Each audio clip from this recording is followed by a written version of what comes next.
Hey guys, and welcome to another episode tutorial with me, Joseph Evans, author of the Secretary Sequence books and The Phoenix Prophecy, The Ember Effect, Soulbound, The Secret of Rain, The Last Goodbye and Glitch Girl. If you find my tutorials helpful and you'd like me to continue making them, please take a quick moment to check out my Patreon page and see the different ways that you can support me. If you do decide to support me, you can get a range of rewards as a thank you from me, including early access to these tutorials, voting on what tutorials I make, episode goodie bags, shoutouts for you and your stories, and even personal help from me. You can also get certain rewards by becoming a member of my channel. All you need to do is click the join button underneath this video or click the first link in the description of the video. Okay, so today I'm going to be showing you how to make your characters semi-transparent so that they look like ghosts, which should come in really handy for any spooky stories you want to write, or maybe even sentimental ones where a character is visited by a deceased loved one. I've already got a scene set up here, where Sekri and Aya enter a graveyard, then a ghost appears.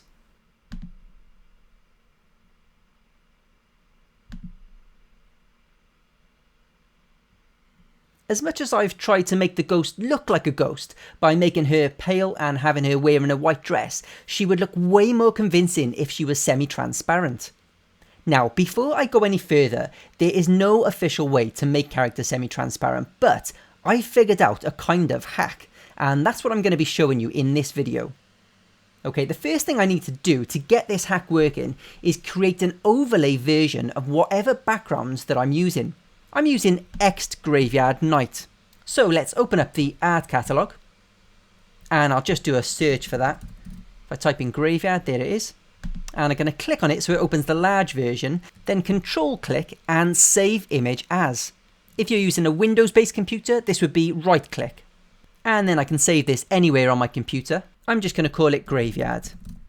And now I need to convert that JPEG into a PNG so that I can upload it as an overlay, because Episode only allows you to use PNGs as overlays, not JPEGs.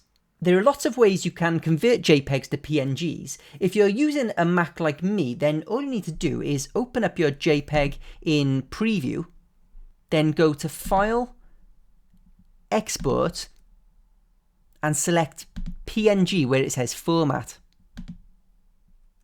If you're using a Windows-based computer, then the easiest way is probably going to this website, jpg-to-png.com, and just click Upload Files and select your JPEG, and that will convert that to a PNG for you.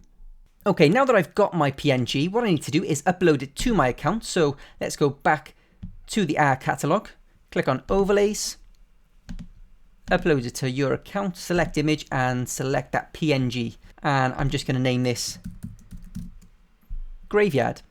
Okay, back to my script, and I want to get this identical overlay sitting on top of the original background.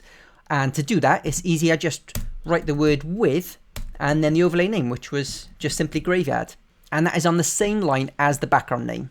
Now, of course, if I just left it like this, I wouldn't be able to see any of my characters because they're all going to be behind this huge overlay that covers everything.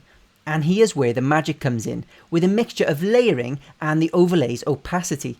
If I make the overlay semi-transparent, then bring Sekri and Aya to the layer that's closest to the camera, then put the overlay behind them, then the ghost behind all of it, it should create the illusion that the ghost is semi-transparent, not the overlay. So, firstly, to make the overlay transparent, I need to write @overlay, then the overlay's name, Graveyard, and then opacity.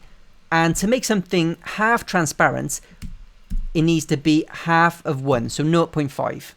And then I need to layer everybody. So remembering that the higher the number, the closer to the camera something is, I need to put the ghost on the lowest number. So let's find where she enters the scene here. And we'll just put her layer command directly before. So it's @ghost moves to layer 1. Then I want the overlay on top of her. I can put that command right at the beginning. So it's @overlay graveyard to layer 2. And remember guys, whenever you're moving overlays to different layers, the word moves is not in the code for some reason. It's only in there for characters. And now I want Sekri and Aya above both of these layers. So we'll put them on layers 3 and 4. And I can do that directly before they enter the scene. So let's have at Secretary moves to layer 3, and then at Aya moves to layer 4. Okay, in theory, this should give the illusion that I'm looking for. Let's see if it does.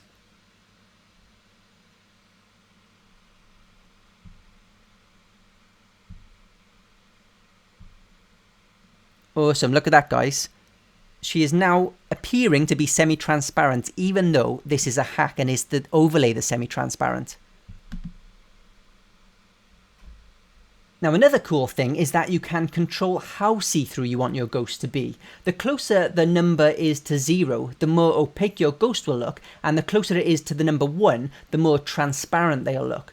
So let's set this to 0.9, so it's really almost invisible, and let's see what it looks like.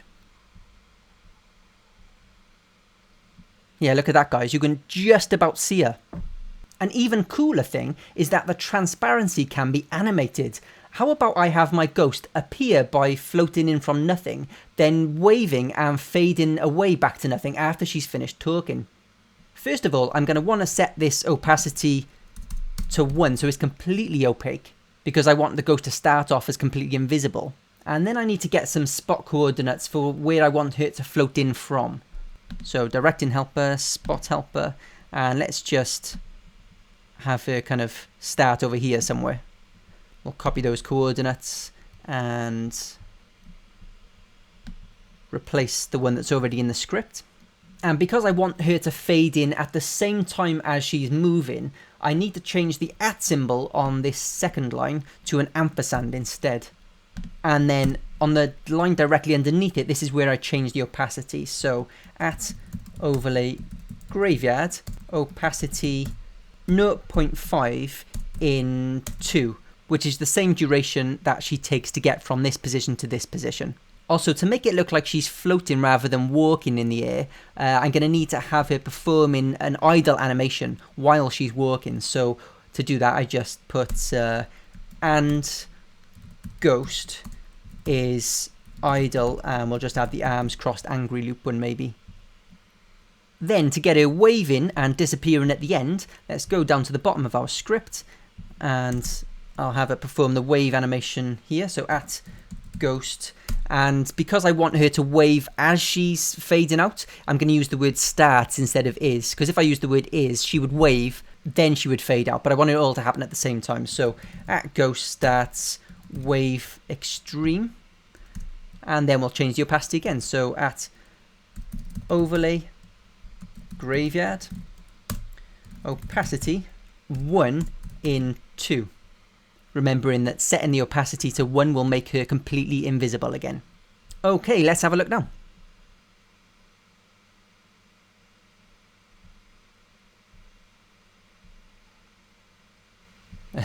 That is super cool.